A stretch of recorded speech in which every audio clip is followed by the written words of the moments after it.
those honeymakers that you have faith in are believed. Well, David, here we are on the Masters. You know, it's a delicate balance sometimes. In fact, it's almost a high wire act. And you're taking us to the high wire in a sense with unexpected feet. Yeah, that's right. Nothing to do with the circus. Everything to do with power lines and telegraph wires that we have in our street.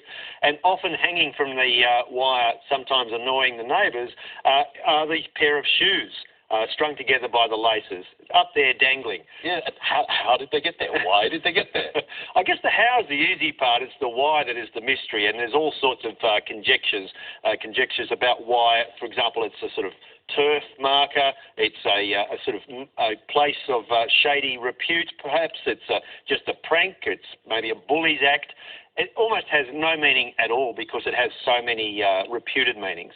But the word shoefeety, and that's what it's called, shoefeety, is modelled on graffiti, which is that basically people doing street art or tags on a wall. So that would be the word shoe and then what, F-I-T-I? That's right. On the end. Yes, not listed yet, but I think it is bound for the dictionary volume 6. That is my tip at least. But graffiti, and that is the word that it's modelled on, comes from the Greek graphein, G-R-A-P-H-E-I-N, which is to draw or sketch.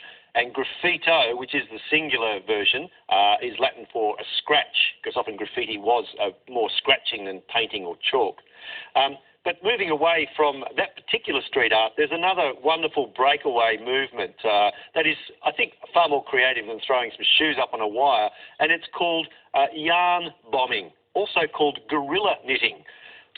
Now, I think I've heard of this is a fascinating area. It is, and it's a sort of incognito knitting group who essentially make a kind of cardigan for a statue, or they sort of put a telegraph pole and they wrap it in a jumper, or they possibly make a nice sort of covering for a tree, and they call that a tree cozy. Yeah, and that's beautiful, and some of it really is quite sculptural. It's very creative, and in fact it is a wonderful addition to the sort of street art landscape.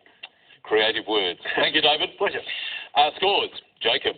7, Naween on 15, and we are heading for our next letters. Could you deliver them, Naween? Okay, could we get a vowel, please, Lily? Thanks, Naween.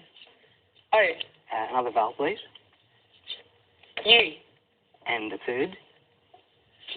A. Could I get a consonant, please? S. Another consonant. D. Could I get another consonant? L. And another one. P. Could I get a vowel, please? I. And one last vowel, please. And to finish, another I. I'll start the clock.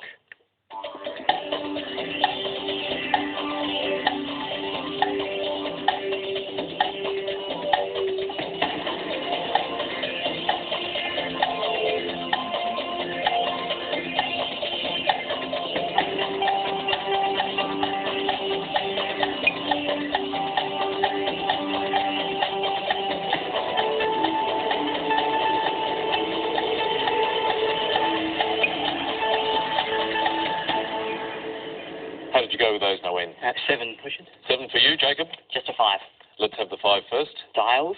And your 7? Uploads. Uploads.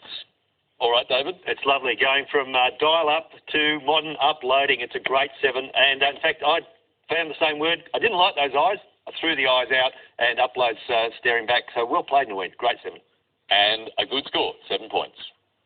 More letters, and your turn, Jacob. Thanks, Richard. Lily, can I please start with a consonant? Thanks, Jacob. R. And another consonant. L. And a third, please. D. And a fourth. B. Let's try a vowel. E. And another vowel, please. A. And a third. Another E. And a fourth vowel, please. O. And a fifth vowel, please. And last letter, A. 30 seconds on the clock.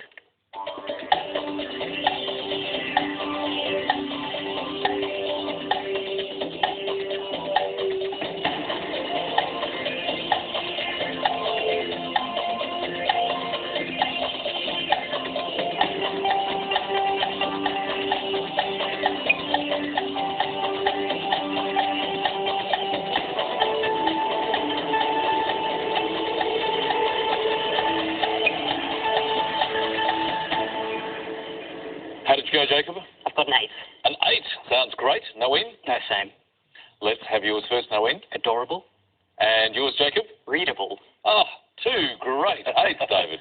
Now, I just need to check readable. I think you'll find, but I do need to see it listed. And in fact, your face was readable. You look delighted by finding the 8, and so you should be. It's a great get. Here's listed. The best to be found. Good stuff. Fantastic work from Jacob and Naween, 8 each.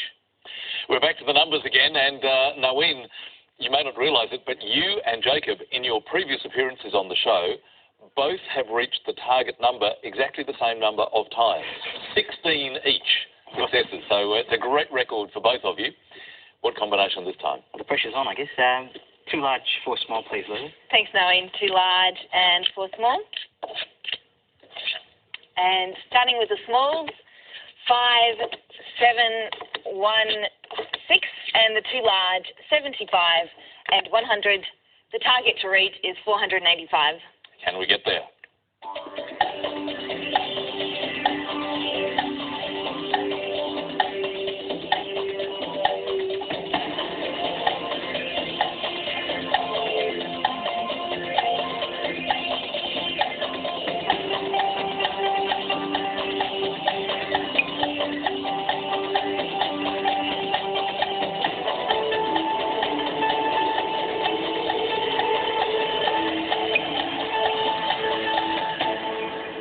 Well, Naween, did you get there? Yeah, I think I got it. 485? Yeah.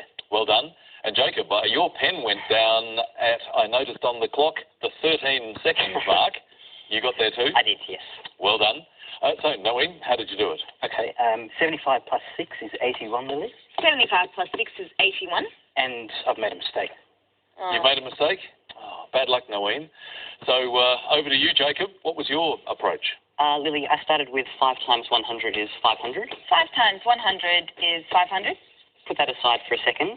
75 divided by, in bracket, 6 minus 1 Divided by 6 minus 1 is 15. 15. And 500 take away 15 is 485. Oh, 485. What a good method. Right to that target number, 485. Now, did you have a variation on the theme? Yeah, I could think of another method. Now, 6 by 75 is 450, and you're 35 away, so 7 by 5 is 35. Add that on is 485. Very nice as well. Well done, Lily. But 10 very important points for Jacob, taking him to 25. Naween, just 5 ahead now on 30 as we head into our next break. Your word mix this time, stall fee. And the clue, informative